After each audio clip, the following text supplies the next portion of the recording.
What's up, fellow go-givers? Juwan Beefer here, and what I want to talk about is the bad relationships many of us as entrepreneurs have with money. All right, and this was inspired by two conversations I had today with two different business owners, and one of them in particular, when I asked her, what her goal was for 2026, and what mattered most to her personally, right, in terms of what are the things she feels like she needs to accomplish personally, financially, in terms of her personal goals and ambitions to win in 2026, how would she measure success? She immediately began to talking about all the different things she wanted to accomplish, but her context or framework was what she wanted to do for others, right? So she shared with me how she wanted to help so many business owners launch and grow their business, how she wanted to help so many business owners acquire funding so they can grow and expand, how she wanted to work with individuals in the capital acquisition space to help them go about the process of fine-tuning their processes. So when business owners acquire funding, they're in a healthier place, right? That they're not in a situation where they look up 3-5 years from now and they're being forced to service the loans they've acquired to invest in their business. And I pressed pause. I said, look, what I really want you to do is answer the question about you, right? You've gone through life challenges in every which way you can think of. And you're at a stage of your life where if you don't start taking your own financial solvency and financial independence seriously, yeah, I know you have a heartbeat to help people. Yes, I believe too, that if you help enough people get what they want, you'll have what you need as well. But there's a caveat. And a caveat is you have to begin to understand how money works and how it impacts the influence and the trajectory of your personal life and what that means to the people you want to serve. Right. And so an example I gave was, look, let's say you have a baker who loves baking cakes. They love creating donuts, danishes, all that fun stuff. Right. And they love seeing people be extremely happy with what it is they fixed and prepared. And I said, you have two bakers, right? You have one person that owns a bakery and their bakery is generating $80,000 in revenues, or let's say they're paying themselves $80,000 in profit. And then you have another bakery owner and their business is doing $2 million in revenues. That doesn't necessarily mean that they're paying themselves $2 million, but let's say their bakery is generating over $2 million in revenue. Small bakery, small mom and shop, pop, right? And I asked her, I said, look, which bakery, if both owners have the same desire, which is to make people happy with their goods, which one's going to impact more people? Which one's going to be able to help more people have enjoyable experiences with the things they have created? And the obvious answer was the latter, right? And that's the lesson I want to share today, because oftentimes many entrepreneurs fail to succeed, to achieve their goals and dreams because they don't have a good relationship with money and understanding why it's important for you to be able to generate enough revenue to carry yourself and to carry your business.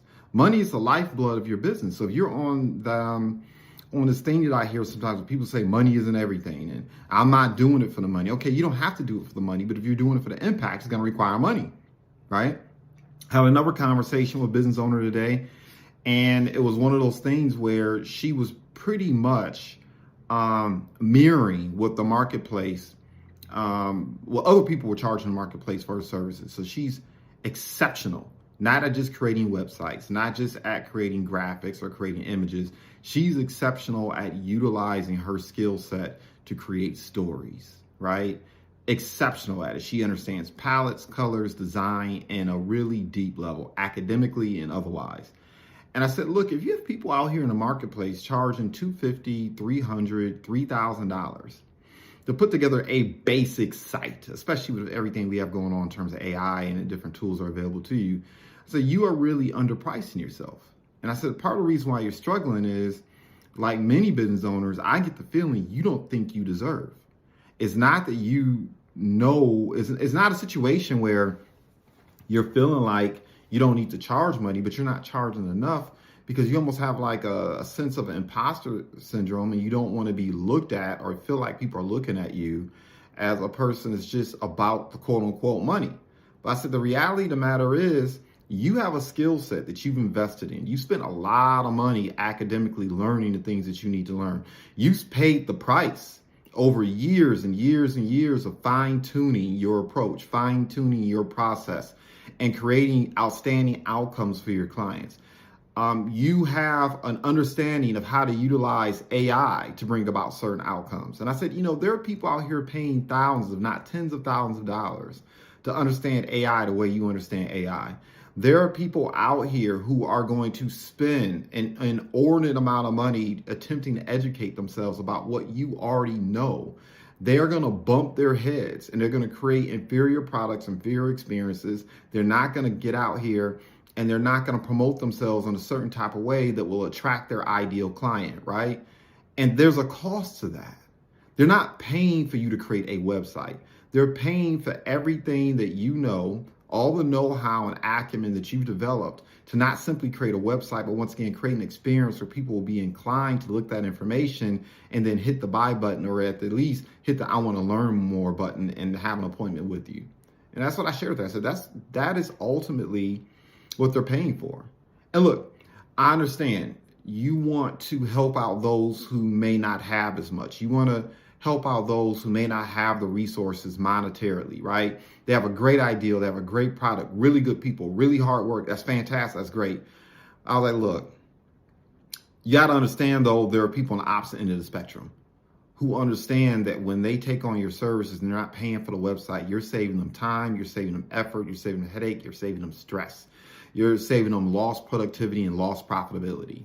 And on the opposite end of the spectrum, you need to have some type of premium, some type of 5-star service that you offer and not be afraid to share it. And then if individuals can't afford the 5-star offer, then you create situations or circumstances or create designs within your ecosystem to account for them. But you can't get out here and undercharge what your real value is, right? And, I've seen this time and time again. And look, I'm not judging at all, because I can tell you personally, even recently, I've dealt with the same struggles, right? You start earning more than you anticipated. You start earning more above and beyond than what you thought the marketplace was going to pay. And for some of us, it can be uncomfortable. It can be unsettling, right? I remember, not recently, but I remember not too long ago when my business started paying me whether I went to work or not. And I felt some kind of way about it. It was uncomfortable, right? As crazy as it may sound, it was uncomfortable for me initially to be like, man, I'm earning this money and I'm not really getting up and working as hard as I did before, at least not in the same way. I'm earning this money and it's not like I'm grinding the way I did 15, 20, even 10 years ago. It's just coming. And it's coming because I created receipts. It's coming because I developed a certain type of skill trade. It's coming because the relationships that I've been developing over the years have begun to mature, and people finally understand what the value prop is. We've had a couple boom and bust cycles in the marketplace, had a couple boom and bust cycles in the entrepreneurial ecosystem. And when that water came in, when a tsunami came in and receded, you had a lot of people who got exposed, who really weren't bringing value to the marketplace, who really weren't consistent, who really weren't about making sure that not only are you kind of leveling the playing field in terms of competing with others, but you're leveling up the playing field. And I know 90% of the success that I enjoy isn't necessarily directly related to the fact that I get up and I work. And yeah, I do get up and work. Like you're gonna find very few people who are willing to get out here and outwork me. But I understand that part of the reason why I'm having success too is all the receipts, the time, allowing myself to mature as an entrepreneur, and also allowing the systems and processes and reputation and all those things that are required in order to go out here and successfully earn the money you need to earn, not only to live a life of satisfaction for yourself, but to have enough capital to invest in your business so you can help more people. So this is kind of top of mind. I hope it lands well. As always, I celebrate success in advance. Goodbye for now.